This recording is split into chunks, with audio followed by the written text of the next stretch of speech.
esperanza, escucharé tu voz. Si mi esperanza y fe se acaban, mi fuerza tú serás. Cuando creo que no hay valor en mí, Dios lo encuentro en ti. No me rendiré, pues sé que tú nunca me dejarás, nunca me dejarás. Tu amor me cautivó, nunca está lejos. Lo siento resonando como un eco. Tu amor me cautivó, nunca está lejos. Lo siento resonando como un eco en mi corazón.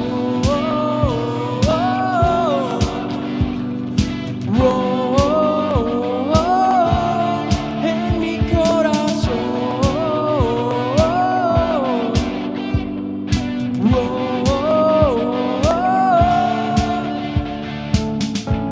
En cada etapa tú me recuerdas tus promesas a mí. No hay quien detenga lo que tú empiezas hasta que llegue el fin. Cuando creo que no hay valor en mí, Dios lo encuentro en ti. No me rendiré, pues sé que tú nunca me dejarás, nunca me dejarás. Tu amor me cautivó, nunca está lejos. Lo siento resonando como un eco.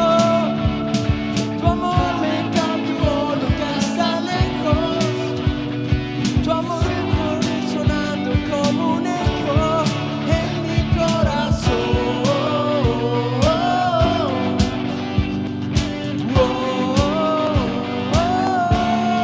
En mi corazón.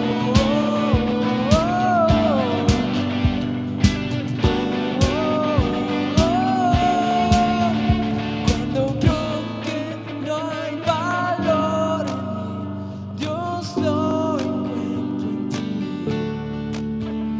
No me rendiré, pues sé que tú nunca me dejarás, nunca me dejarás. Tu amor me cautivó, nunca está lejos. Lo siento resonando como un eco. Tu amor me cautivó, nunca está lejos. Lo siento resonando como un eco.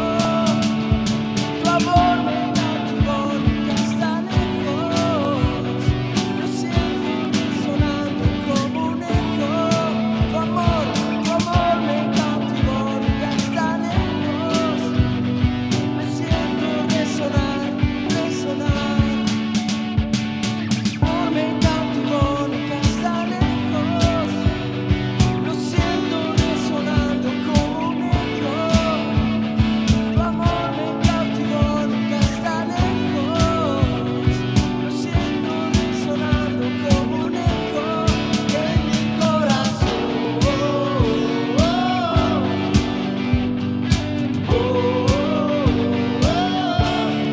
En mi corazón.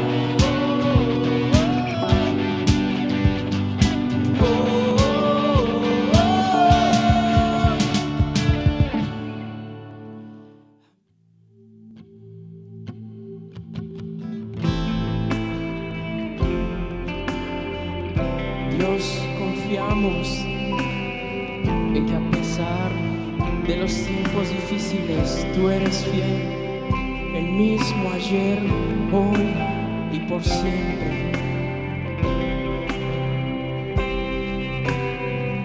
Gracia hay cuando paso por el fuego. Abres camino donde no lo hay. Al recordar lo que has hecho en mí, lo que un día fui, lo que recorrí, sé que a mi lado siempre estás.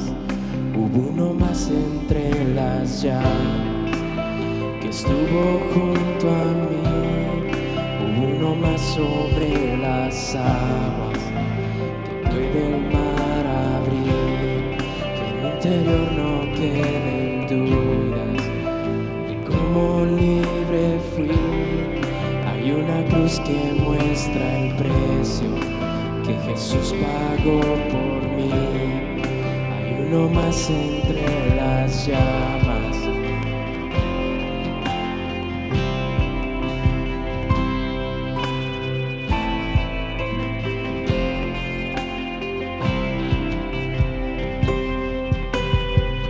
En las aguas hundiste mi pasado.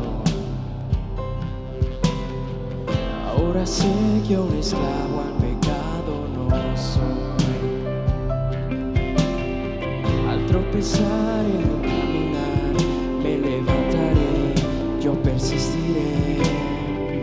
Miro al frente y no volveré nunca atrás. Yo sé que a mi lado siempre estás. Hay uno más entre las llamas que está hoy junto a mí. Hay uno más sobre las aguas que puede el mar abrir. En mi interior no queden dudas de cómo libre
Hola hermanos, ¿cómo están? Muy buenas tardes. Es un placer estar aquí con ustedes en otro jueves de nuestras transmisiones de quién es Jesús, y me da mucho gusto que estés dispuesto a aprender de la palabra entre semana, un día en el que aún no nos reunimos, pero podemos compartir de las enseñanzas de Jesús a través de estos medios de comunicación.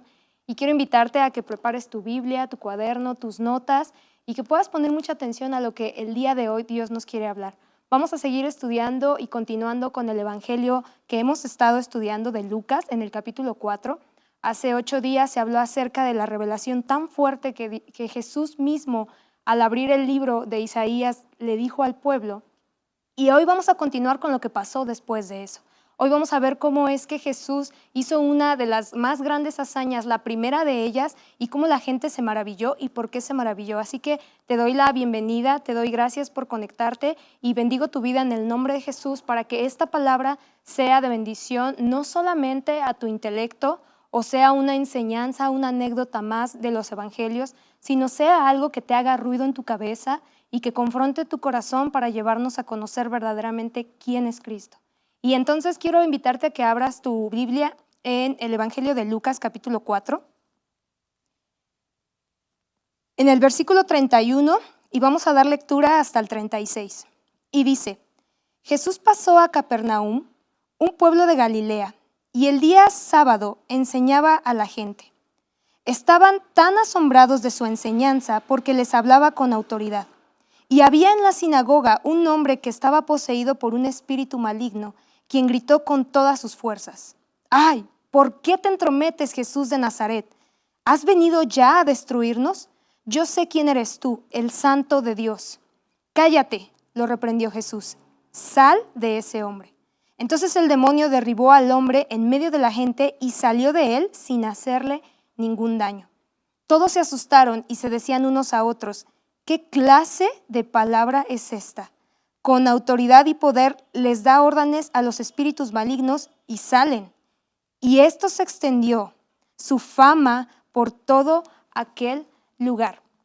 El Evangelio de Lucas sigue un paralelo con el Evangelio de Marcos, que narran cómo es que Jesús comenzó, después de ser probado en el desierto y de su bautismo, lo que empieza a hacer a través de la vida de toda la gente que empieza a tener un encuentro con él. Y sabes, esta es la primera hazaña de este tipo que Jesús realiza después de que él regresa del desierto y después de que él empieza a enseñar en la sinagoga. Y la hace justamente en Capernaum, y ese es un detalle que vamos a hablar un poquito más adelante. Pero quiero que hagamos un paralelo o una comparación de por qué es que la gente se está asombrando de esta situación que Jesús está haciendo. En Marcos 1, del 21 al 29, se narra la misma historia, pero Marcos la narra de una manera diferente. Marcos dice que la gente se asombraba de su doctrina nueva que hablaba con autoridad. Pero Lucas, si te das cuenta, vamos a leer el versículo 36, dice, todos se asustaron y se decían unos a otros, ¿qué clase de palabra es esta? En Lucas nos damos cuenta que la gente se asombró de la palabra, de lo que salía de la boca de Jesús mismo y hacía algo. Quiero hacer un contexto de por qué es tan importante esta enseñanza para que podamos entender la realidad de lo que Lucas nos está tratando de dar a conocer. Mira, en esta situación se está hablando de la palabra logos, que es la palabra del poder creador de Dios. Y la palabra hoy en día en nuestra cultura occidental realmente tiene muy poco valor, porque solamente nos dice el significado de las cosas, tiene una función fonética, es decir, transmite un significado. Si yo en este momento te digo silla, imagínate una silla, tu cabeza sabe que la palabra silla tiene un significado, una definición, y puedes incluso imaginarlo, pero solamente tiene esa función. Pero en el Antiguo Oriente captaban las cosas como una totalidad real, es decir, no había distinción entre las cosas y su significado. ¿A qué voy con esto? La palabra para ellos tenía mucho valor y poder. Lo que se decía era, por eso es que era tan importante y tan riesgoso soltar una maldición o una bendición a una persona. No sé si tú recuerdas la historia de los dos hermanos, de Jacob y Esaú, cuando su padre bendice a uno y Esaú se da cuenta que usurparon su lugar y se enoja y va con su padre y le dice, bueno, pues bendíceme a mí también, dame esa misma bendición. Y su papá le dice, no puedo porque ya se la di a tu hermano, o sea, la palabra ya fue soltada. Y cuando yo leía esto de niña, yo me preguntaba, bueno, pero ¿por qué no podría decir, bueno, ya olvida eso y te la doy a ti, ¿no? O olvida lo que dije, lo cancelo. Porque para ellos, para esta cultura, la palabra tenía un poder muy fuerte. Lo que se pronunciaba se daba con el objetivo de que lograra su cometido. Las bendiciones y las maldiciones tenían un poder significativo en la vida de las personas. Y por eso no se debían pronunciar a la ligera. Y esto es lo que su padre le dice a Esaú cuando le dice, la palabra ya fue dada, ya la dije, la bendición ya está dada.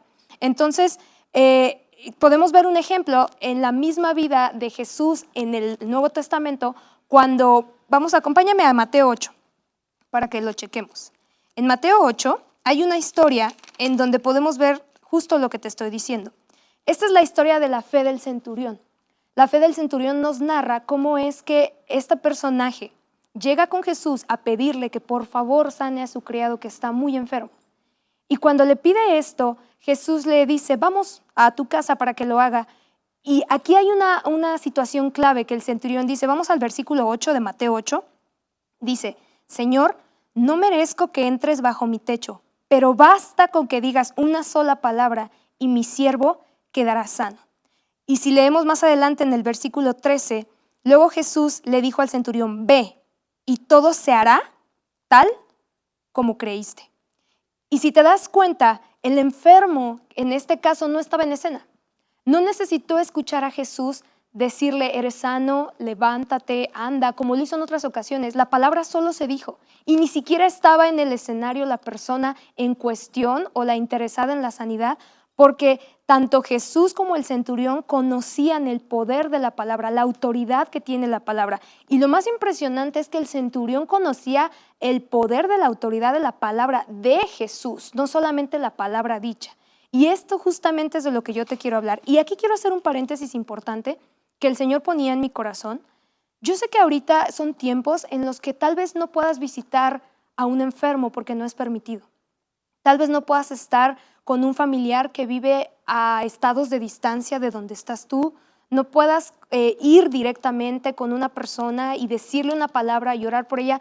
Y tal vez eso a veces nos acongoja, nos preocupa porque sentimos la necesidad de hacerlo, quisiéramos hacerlo, pero hoy quiero decirte a través de esta palabra que si tú sueltas la palabra con fe, la palabra de Cristo, esta palabra que está aquí, no importan las barreras de distancia y tiempo, esta palabra de poder puede hacer algo como lo hizo en la vida del criado del centurión. La palabra puede ser dicha con poder, que es la palabra de Cristo, y puede llegar más allá de lo que tú necesitas ir, porque nosotros estamos limitados por tiempo y espacio, pero la palabra de Dios no.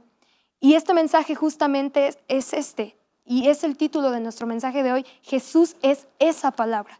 No nada más estamos hablando de algo que se ha dicho, Jesús es esa palabra que tú necesitas, que yo necesito, que un enfermo necesita, y eso es lo que Dios quiere enseñarnos a través de estas escrituras.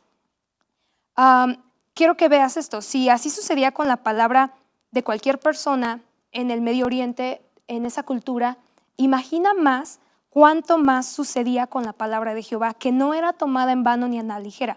Si tú estudias el Antiguo Testamento y lees sobre la vida de los profetas y la gente que servía a Dios, te vas a dar cuenta que siempre que un profeta iba a dar una palabra, decía, así dice el Señor, porque el Señor ha dicho o el Señor me ha mandado. Siempre decía una palabra, un profeta, con una anticipación de que Dios iba a obrar en la historia y se iba a cumplir porque era palabra de Dios. Y esto no era tomado a la ligera. Y quiero darte unos ejemplos. Por ejemplo, está Isaías 43, vamos allá.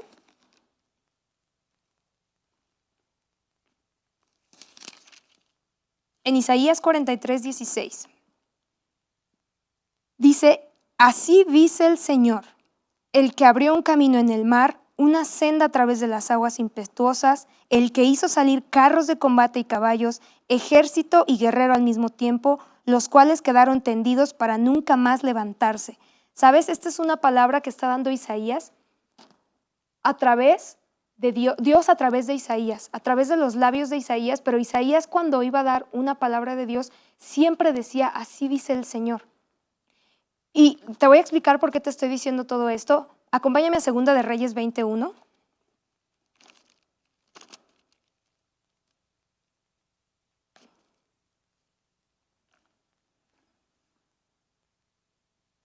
Dice, por aquellos días Ezequías se enfermó gravemente y estuvo a punto de morir, y el profeta Isaías, hijo de Amós, fue a verlo y le dijo, así dice el Señor, pon tu casa en orden porque vas a morir y no te recuperarás. Y si vamos a Primera de Reyes 17:14, que es otro ejemplo,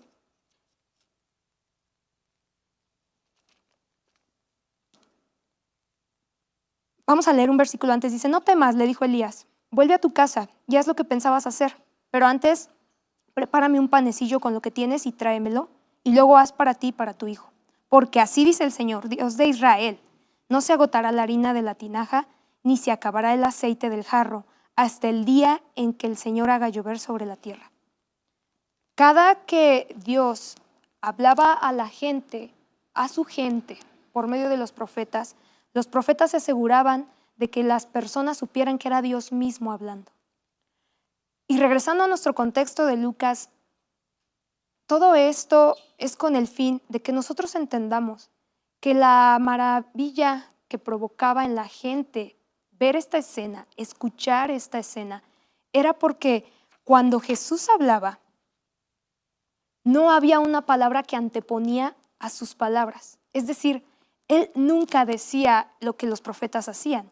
Así dice el Señor, o la palabra de Dios es esta, sino por el contrario, él terminaba sus frases o las empezaba con un en verdad les digo, así sea, o incluso llegó a contraponer la enseñanza de Moisés en el Sermón del Monte cuando empieza a decirles, ustedes han oído que se les dijo, pero yo les digo.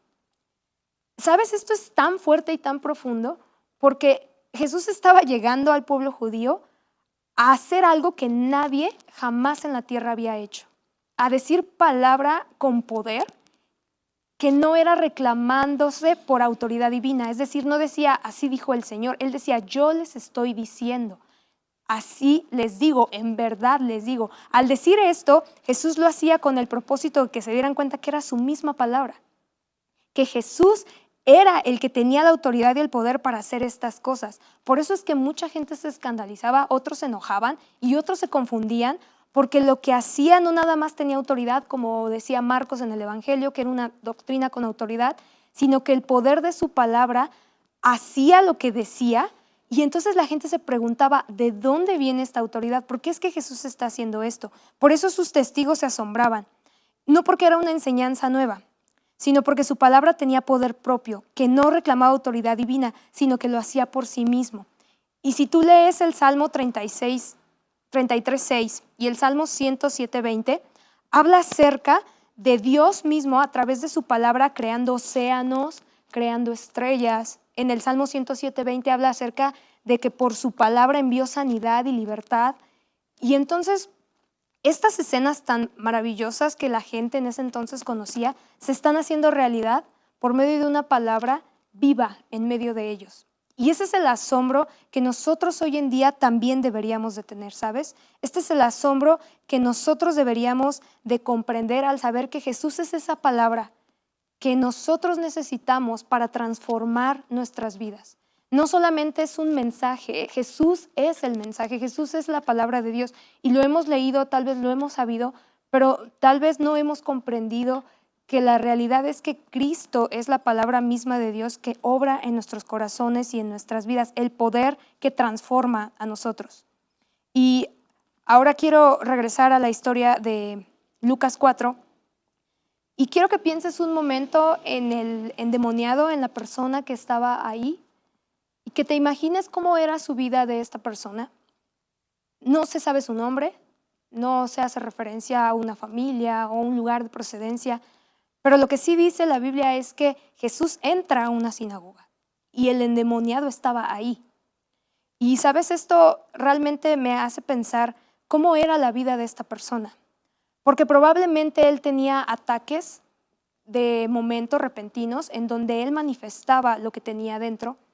que no sé si eran diario, no sé cada cuánto tiempo era, pero había gente que lo conocía y seguramente había gente que le tenía miedo, había gente que había dejado de hablarle, había gente que ya no se le acercaba, pero era una persona con un demonio, pero no dejaba de ser persona. Y te digo esto porque el lugar donde Jesús estaba es un lugar que se llamaba Capernaum. Es una aldea que estaba cerca del mar de Galilea, en donde Jesús hizo muchas cosas. De hecho, de esa misma aldea, Jesús llamó a Andrés y a su hermano Pedro, porque ahí vivían. Y también, por ejemplo, la Biblia nos dice que Mateo trabajaba ahí, o sea, él recaudaba impuestos ahí mismo, en Capernaum. Y Jesús hizo otras cosas en esta aldea. Y estudiando la palabra me daba cuenta que la palabra Capernaum significa ciudad de consuelo o ciudad de misericordia. Pero yo me puedo dar cuenta que esta persona, este endemoniado, no había encontrado consuelo ni misericordia en donde estaba. Yo no sé exactamente cuántos años llevaba porque la Biblia no lo dice, a diferencia de otras historias en donde sí menciona los años que llevaba así la persona. O te dice desde niño estaba así, como la historia del hombre que lleva a su hijo a Jesús y le dice es que hay un demonio que desde pequeño lo atormenta. Sin embargo, este hombre no sé si llevaba muchos años, meses, pero lo que sé es que estaba atormentado por algo que él no podía controlar porque ya había salido de sus manos y no había encontrado lo que se supone que esa ciudad tendría que haberle dado, porque los nombres se asignaban con un significado. Hoy en día todavía las cosas tienen un significado, pero el estar ahí no le había dado lo que se supone que debería de obtener. Y creo que este es un punto de reflexión para nosotros, en que nos preguntemos qué estamos haciendo con el nombre que tenemos y que profesamos. Si tú y yo nos llamamos cristianos, deberíamos de preguntarnos qué es lo que se supone que da un cristiano. Si este lugar es una iglesia cristiana, una iglesia que profesa e invoca el nombre de Cristo, ¿qué es lo que se supone que la gente debería de encontrar al llegar aquí? Porque si no estamos haciendo la función para la que fuimos llamados, muchos tal vez están entrando y saliendo sin encontrar lo que verdaderamente su espíritu y su alma necesitan. Y es un momento para que tú y yo reflexionemos y nos preguntemos, ¿realmente estamos siendo una ciudad de consuelo? Llama mucho mi atención que el hombre no le pidió a Jesús ser liberado, como otros enfermos u otras personas que le rogaron hacerlo. Él no, en realidad estaba ahí. Y el que salió a su encuentro a reclamarle fue el demonio mismo. Y sin embargo Jesús lo liberó. Hay muchos endemoniados, hay mucha gente que probablemente no se toparon con Jesús y no fueron liberados. Porque incluso versículos antes, si tú escuchaste la enseñanza pasada o te regresas un poco a la historia, te vas a dar cuenta que el mismo Jesús dice, pues había muchas viudas en donde Elías estaba y sin embargo Elías fue enviada a una. Y Jesús entonces se acerca a esta persona, a un endemoniado específicamente, y lo libera aun cuando esto no le es pedido por él. ¿Y sabes esto de qué nos habla? De la misericordia de Jesús, de saber que Jesús es un Dios hecho hombre en esta historia, en la Biblia, que a pesar de que no se le pidió que lo hiciera, lo hizo. Llama mucho mi atención que hay historias donde le preguntaban a Jesús si podían ser sanos y incluso una persona le dice, si tú quieres, y Jesús no sé si rió o tal vez se sintió como, ¿por qué me dices eso? Y le dijo, ¿cómo que si quiero? Sabes, yo creo que Dios quiere hacernos libres de muchas cosas. Y esto no significa que toda la gente que no conoce de Cristo está endemoniada, porque eso es un error, no es verdad. Hay gente que puede estar siendo atormentada por un demonio, pero no está endemoniada.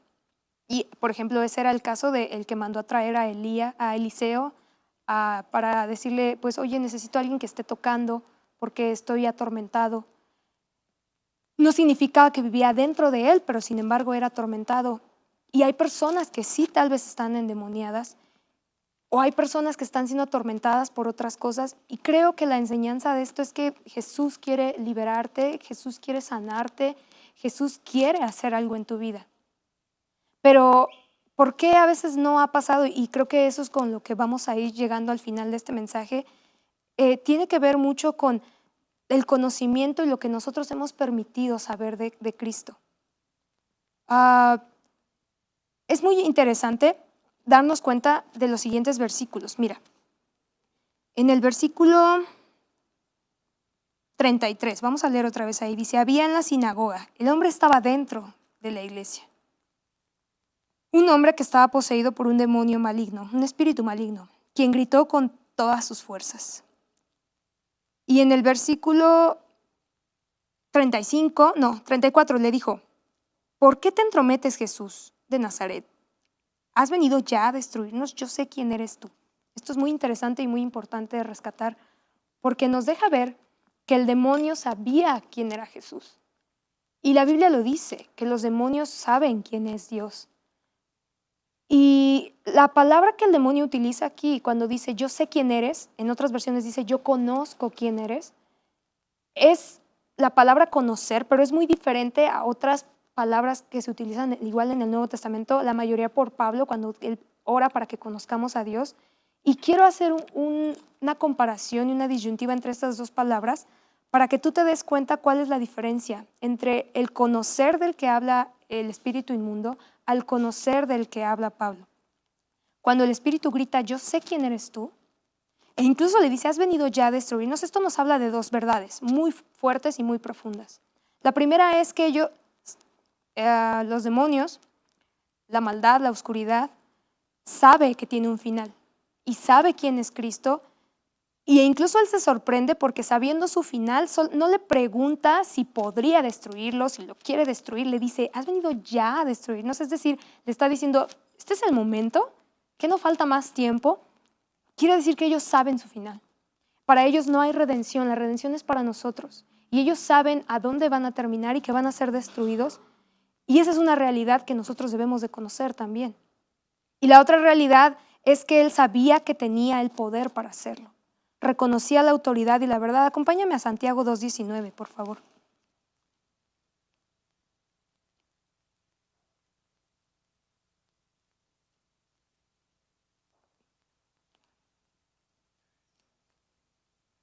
Este es un versículo que habla acerca del conocimiento que tienen los demonios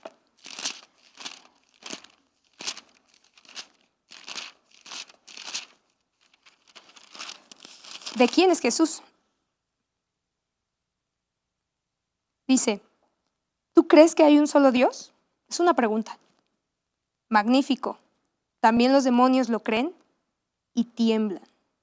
Qué tonto eres, dice el versículo 20. ¿Quieres convencerte de que la fe sin obras es estéril? ¿No fue declarado justo nuestro padre Abraham por lo que hizo cuando ofreció sobre el altar a su hijo Isaac? ¿Ya lo ves? Su fe y sus obras actuaban conjuntamente. Y vuelvo a leer el versículo 19. Dice, ¿tú crees que hay un solo Dios? Magnífico. También los demonios lo creen y tiemblan. Creo que este es un versículo que deberíamos de meditar de vez en cuando, porque no basta con saber quién es Jesús.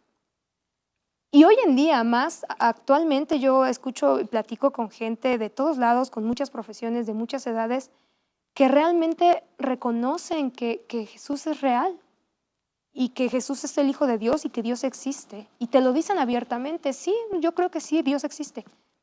Porque hay muchos agnósticos o ateos que cuestionan o incluso lo niegan, pero hay gente que te dice, no, sí, yo lo creo, o sea, yo de verdad lo sé.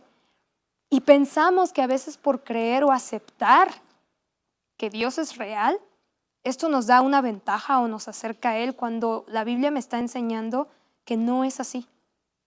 Porque los demonios también sabiéndolo, no cambian en nada su condición. Este tipo de conocimiento de la palabra que yo te decía, que es, yo sé quién eres tú, su definición o su traducción más literal es como, yo sé cosas de ti, pero no tengo ningún trato contigo. Esa es como la definición exacta que me pegó y me hizo reflexionar de saber cuántas personas a veces realmente hemos tenido o tienen este pensamiento de, sí, yo sé que eres Dios, he oído de ti, sé cosas de ti, pero no tengo ningún trato contigo. Este conocimiento es el que tenía este espíritu que vio a Jesús y lo reconoció. E incluso es un reconocimiento mayor al que mucha gente llega a tener cuando dice que no es así, porque mucha gente en estas historias no creía, lo negaba y decía que no, los fariseos eran uno de ellos. O sea, los espíritus reconocían más la autoridad de Jesús que los mismos demonios. Pero hay otro tipo de conocimiento que es del que depende nuestra sanidad, nuestra libertad, lo que Jesús quiere hacer con nosotros. Acompáñame a Efesios 1:17.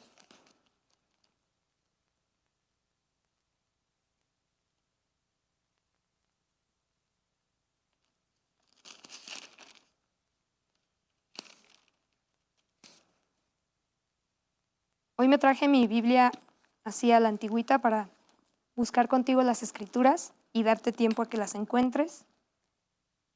Efesios 1:17. Espero que ya estés ahí.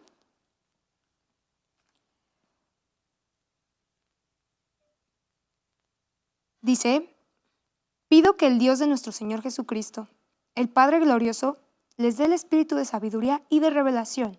Y aquí está la palabra, para que lo conozcan mejor. Y pido también que les sean iluminados los ojos del corazón, para que sepan a qué esperanza Él los ha llamado, cuál es la riqueza de su gloriosa herencia entre los santos, y cuán incomparable es la grandeza de su poder, justo del poder del que estamos hablando. Pablo utiliza aquí la misma palabra, conocer. Para nosotros en el español sería lo mismo, pero en el griego no lo es, porque tiene otras raíces y otro significado. Pablo está diciendo conocer en un sentido de comprender, no solamente quién es Él, sino cómo es Él. Y la definición más exacta de esta palabra es pasar del saber de al experimentar con. Analiza esta frase. Pasar de saber de Él o de a experimentar con. Es algo totalmente diferente. Yo puedo planear, programar o buscar información sobre un alimento, un país, una situación, y puedo hablar y saber mucho de ello, incluso hasta dar una cátedra teórica de lo que es. Pero si yo no he estado ahí, yo no lo he probado, no lo he tomado, no lo he vivido, realmente el conocimiento que tengo es muy diferente a alguien que lo ha experimentado. Y justamente este es el conocimiento que nos ha faltado, tristemente, como iglesia, como gente que acepta, que cree en Dios, para saber verdaderamente quién es Jesús. ¿Tú crees que Dios es uno? Dice la Escritura. Maravilloso. Los demonios también. Y creo que este es un tiempo en el que tú y yo podemos reflexionar preguntándonos qué tipo de conocimiento tenemos acerca de Jesús, la palabra de Dios, el Hijo de Dios, para saber hasta dónde nos ha llevado esto. Y este es un buen momento en el que podría pasar. ¿Sabes? Es muy impresionante estudiar y conocer que Capernaum, la ciudad del consuelo, ciudad de misericordia, dice otra traducción, fue destruida al final del tiempo, y Jesús lo predijo en Lucas 10:15, cuando Él empieza a dar palabras sobre lo que va a pasar. Mira, vamos a leerlo. Lucas 10:15, es más adelante de donde estamos.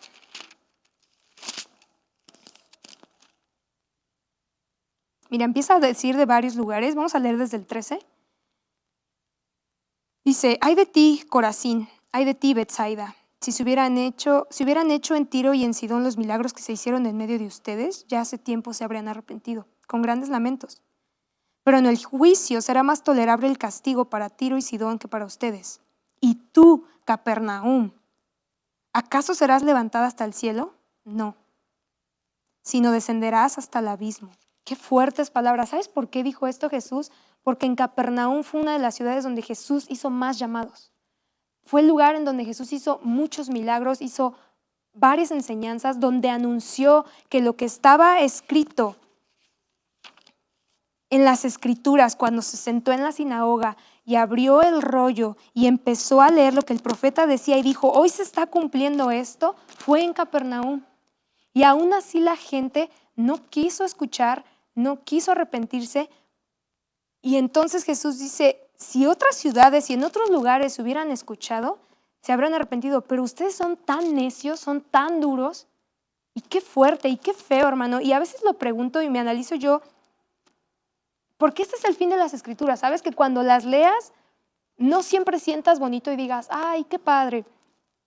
Y no digo que esté mal, porque cuando yo estoy triste, estoy desanimada, leo los salmos, leo las promesas de Dios y esto anima mi corazón, pero también hay momentos en donde leo historias como estas, donde yo me pongo el saco, porque a veces es necesario ponérselo y meditar y pensar, ¿yo estoy siendo como ellos?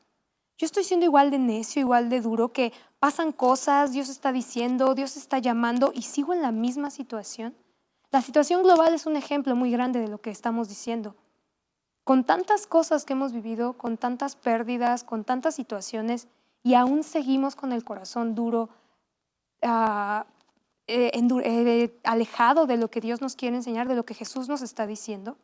¿Sabes? Leía un artículo de arqueología bíblica que decía que Capernaum es una ciudad que fue destruida y que a la fecha no se tiene mucho conocimiento de exactamente sus límites porque realmente fue devastada. Se sabe aproximadamente dónde estuvo e incluso hay estructuras que aún se conservan, pero exactamente no se sabe la delimitación de la ciudad porque lo que Jesús dijo fue real, se destruyó. Y yo creo que nuestra vida deja un legado cuando cumple el propósito para lo que Dios fue creado. Y creo que si tú y yo queremos dejar un legado aquí en la tierra a las personas que nos conocen, a nuestras generaciones, a tus hijos, nietos, sobrinos, tienes que cumplir el propósito que Dios te ha destinado. ¿Cuál es tu llamado? ¿Cuál es tu nombre? ¿Cuál es el significado de tu vida? Porque si no lo estás cumpliendo, en algún punto en el que dejes de existir, vas a pasar al olvido. ¿Sabes? La gente somos efímeras aquí. La Biblia lo dice, somos como la hierba. Un día estamos y al otro ya no. Y esta situación pandémica nos ha enseñado que esa es una realidad. Puedes estar aquí, podrías llegar a enfermarte y no estar en una semana. ¿Y cuál es el legado que estás dejando? ¿Qué legado dejó Capernaum? ¿El de la incredulidad? ¿El de no ser la ciudad de consuelo? ¿Cuál es el legado que estás dejando tú? ¿Qué tipo de creencia de Cristo le estás dejando a tus generaciones? Tú, papá o mamá, que profesas a Cristo en tu casa, que oras en medio de tus hijos o los traes a la congregación. ¿Realmente qué están encontrando la gente al entrar a tu casa, al entrar en tu vida? Y creo que este es un buen momento para reflexionar si hemos dejado que la palabra de Dios, Jesús, esa palabra que yo te explicaba de poder, esté obrando a través de nosotros o nos hemos cerrado a que no sea así. Y en este momento de reflexión, creo que es importante saber que Jesús todo el tiempo nos está hablando. Encontraba yo una cita que quisiera leértela para ir terminando, acerca de cómo es que yo te decía que Jesús nunca dijo, así dice el Señor, esta es palabra de Jehová, porque Jesús es Dios. Pero hubo una ocasión, una sola ocasión, en la que Jesús le dice a Dios, te doy gracias por haberme escuchado. Él menciona ahí y le dice, hace alusión al poder de Dios para lo que él estaba haciendo.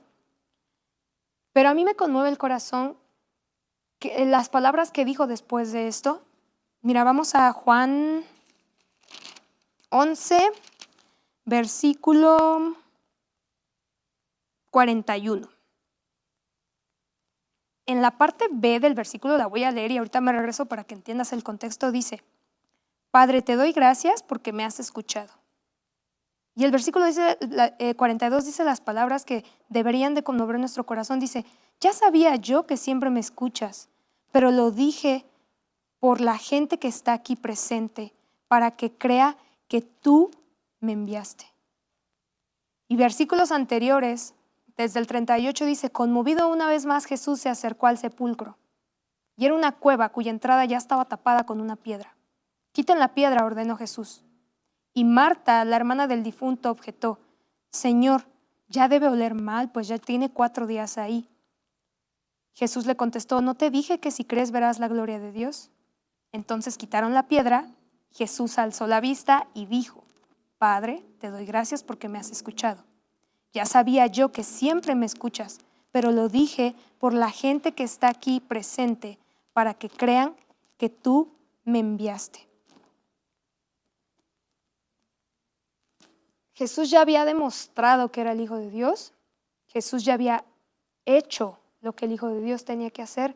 Y sin embargo, en esta historia, por amor a la gente, porque aún no creían que Él era el Hijo de Dios, menciona las palabras, pero lo dije por esta gente, para que esta gente aquí sepa que si es de parte de ti. O sea, que todo lo que yo digo ya se los he enseñado de mil maneras, pero ahora lo digo literalmente. Dios me envió y lo que estoy haciendo es de parte de Él. ¿Qué necesitamos, hermano, para que creamos verdaderamente que Jesús es el Hijo de Dios?